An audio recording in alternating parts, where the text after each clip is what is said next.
தந்தி தொலைக்காட்சி நேயர்களுக்கு வணக்கம். நல்லதை சொல்வோம், நல்லதை செய்வோம், நல்லதே நடக்கும். இன்று 7/7/2024 ஞாயிற்றுக்கிழமை புனர்பூசம் நட்சத்திரம் காலை 6:01 வரை பிறகு பூசம். இன்றைக்கு நான் உங்களுக்கு சொல்ல இருக்கிற நல்ல கருத்து, 2 தினங்களுக்கு முன்னாலே ஒரு அற்புதமான கருத்து சொன்னேன். மண்ணாசை, பெண்ணாசை, பொன்னாசை ஒரு மனிதனுக்கு இருக்கக்கூடாதுங்கிறத விளக்கக்கூடிய 3 நூல்கள் நம்ம வீட்டில் இருக்கணும் அப்படின்னு சொன்னேன். மண்ணாசையால் விளைந்தது என்ன? மகாபாரதம். பொன்னாசையால் விளைந்தது என்ன? சிலப்பதிகாரம். பெண்ணாசையால் விளைந்தது என்ன?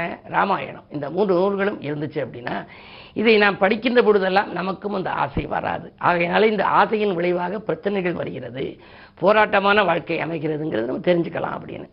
அதுக்கு எடுத்துக்காட்டுகள் அது 2ஐயும் ஒப்பிட்டு சில இது உங்களுக்கு சொன்னேன். மண்ணால் போர் நடந்தது மகாபாரதம், பெண்ணால் போர் நடந்தது ராமாயணம், சகுனியால் யுத்தம் வந்தது மகாபாரதம், குமுனியால் யுத்தம் வந்தது ராமாயணம், பகடை பகையானது பாரதம், பாவையே பகையானது ராமாயணம், பிறன் மனைவியை அவமதித்ததனால வந்தது பாரதம், பிறன் மனைவியை அபகரித்ததால வந்தது ராமாயணம்னு சொன்னேன். தொட்டு சேலையை இழுத்தது பாரதம். பாரதத்தில் பாஞ்சாலி வருவாள், அவருடைய துரியோதன் அந்த சேலையை உரிய சொல்லி சொன்னோன்னா துச்சாதன் உரிவார். தொட்டு சேலையை இழுத்தது பாரதம், தொடாமலேயே சோலையில் வைத்தது ராமாயணம். அசோகவனத்தில் கொண்டுட்டு போய் சீதையை சிறை வைத்தது ராமாயணம். உறவிற்குள்ள சண்டை வந்தது மகாபாரதம், உறவிற்காக சண்டை வந்தது ராமாயணம். இறைவன் கீதையை தந்தது பாரதம். கண்ணன் கீதையை கொடுத்தார். பரித்ராணாய சாதுனாம் விநாசாய சதுஸ்கிருதாம் தர்ம சமஸ்தாய நாத்தாய சம்பவாமி யுகே யுகேன்னு சொல்லுவார் கீதையில். எப்பொழுதெல்லாம் அதர்மம் தலைவிரித்தாடுகிறதோ அப்பொழுதெல்லாம் நான் அவதாரம் எடுப்பேன்னு சொல்லி கண்ணன் கீதையில் சொல்லியிருக்கார். அப்படிப்பட்ட ஒரு புனிதமான கீதையை, இறைவன் கீதையை தந்தது பாரதம், இறைவன் சீதையை பெற்றது ராமாயணம். ஒரு இல், ஒரு சொல், ஒரு வில் அப்படின்னு அமைந்து ராமபிரான் மனித பிறவி எடுத்து இறைவன் மனிதனாக பிறந்து சீதையை கைப்பற்றி மன வாழ்க்கையை நடந்தது.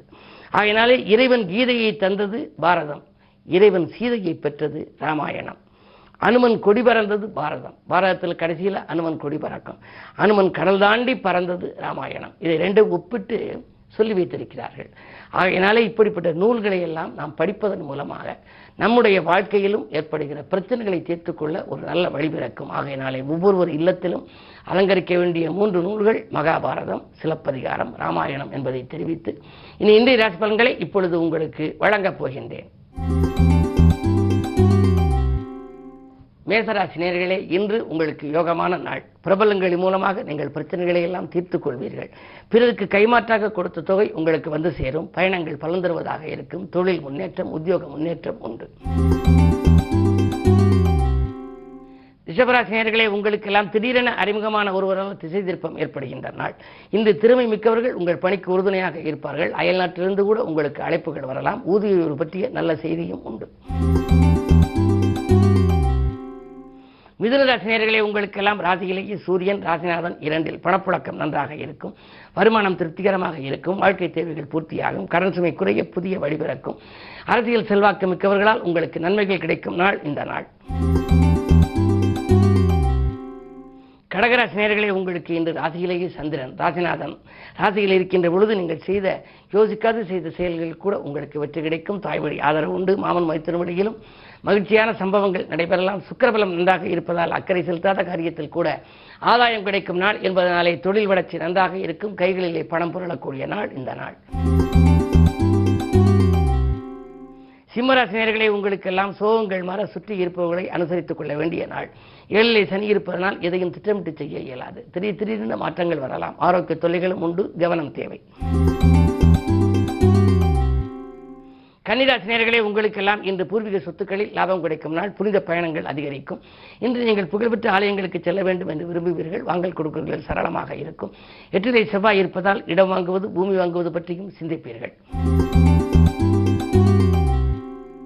துலாம் ராசி நேயர்களே, உங்களுக்கெல்லாம் நிம்மதிக்கான நிதானத்தை கடைபிடிக்க வேண்டிய நாள். நிகழ்கால தேவைகள் கடைசி நேரத்தில் பூர்த்தியாகும்.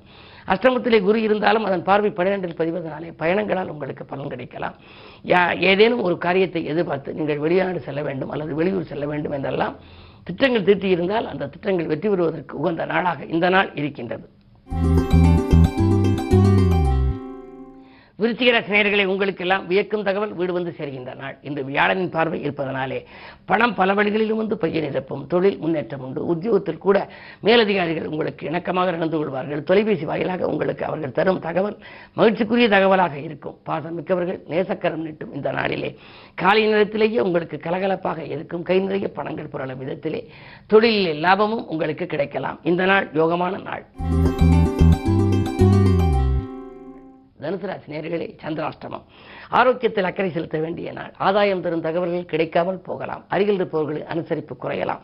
எதையும் நீங்கள் நினைத்தபடி நடைபெறவில்லையே என்று கவலைப்படுவீர்கள். குடும்பத்தில் உள்ளவர்களும் உங்கள் குணமறிந்து நடந்து கொள்ள மாட்டார்கள். மிக மிக மிக எச்சரிக்கையோடு இருக்க வேண்டிய நாள். உச்சரிக்கும் சொற்களில் உஷாராக இருக்க வேண்டிய நாள் என்று நான் குறிப்பிடுவது வழக்கம். அந்த அடிப்படையில் பார்க்கின்ற பொழுது இன்று நீங்கள் யோசித்து செய்வதே நல்லது. மகர ராசி நேயர்களே, இரண்டில் சனி இருந்தால் கொடுத்த வாக்கை காப்பாற்ற இயலாது என்பார்கள். அதுவும் வக்ர இயக்கத்தில் இருப்பதால் யாருக்கேனும் பணப்பொறுப்பு சொன்னால் அதில் மாட்டிக்கொள்வீர்கள். எனவே எச்சரிக்கையாக இருப்பது நல்லது. குடும்பத்தில் சில குழப்பங்கள் வரும். பழைய பிரச்சனைகள் மீண்டும் தலை தூக்கலாம். அதை நல்ல முறையிலே கையாளுவது நல்லது. பஞ்சாயத்துக்கள் உங்களுக்கு சாதகமாக அமையுமா என்பது சந்தேகம்தான். என்ன இருந்தாலும் இன்று ஞாயிற்றுக்கிழமை என்பதனாலே சிவாலய வழிபாட்டை மேற்கொள்வது நல்லது. கும்பராசி நேயர்களே, உங்களுக்கெல்லாம் இன்று வக்ரச்சனியின் ஆதிக்கம் இருப்பதால் ஒதுங்கி சென்றவர்கள் ஓடி வந்து ஒட்டிக்கொள்ளும் நாள்.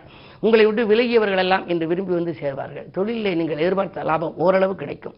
பெரிய மனிதர்களின் சந்திப்பால் பெருமை அடைவீர்கள். அதே நேரத்தில் 2இல் ராகு இருப்பதனாலே இடம் வாங்குவது அல்லது கட்டியை விட்டு பழுது பார்ப்பது போன்றவற்றிலும் கவனம் செலுத்துவீர்கள். இந்த நாள் நல்ல நாள். மீனராசி நேயர்களே, ஜென்மத்தில் ராகு. பயணங்கள் பலன் கொடுக்கும். மன அழுத்தம் நீங்கி மகிழ்ச்சி கூடுகின்ற நாள். பணப்புழக்கம் உங்களுக்கு நன்றாகவே இருக்கும். மாற்று இனத்தவர்கள் ஒத்துழைப்போடு கூட்டு முயற்சியிலே வெற்றி காண்பீர்கள். உங்களுக்கு இன்று அதிகாலையில் வரும் அலைபேசி வழி தகவல் மகிழ்ச்சிக்குரியதாக இருக்கலாம்.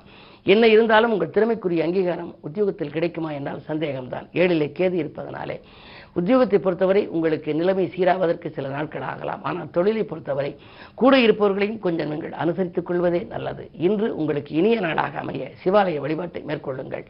மேலும் விவரங்கள் அறிய தினத்தந்தி படியுங்கள்.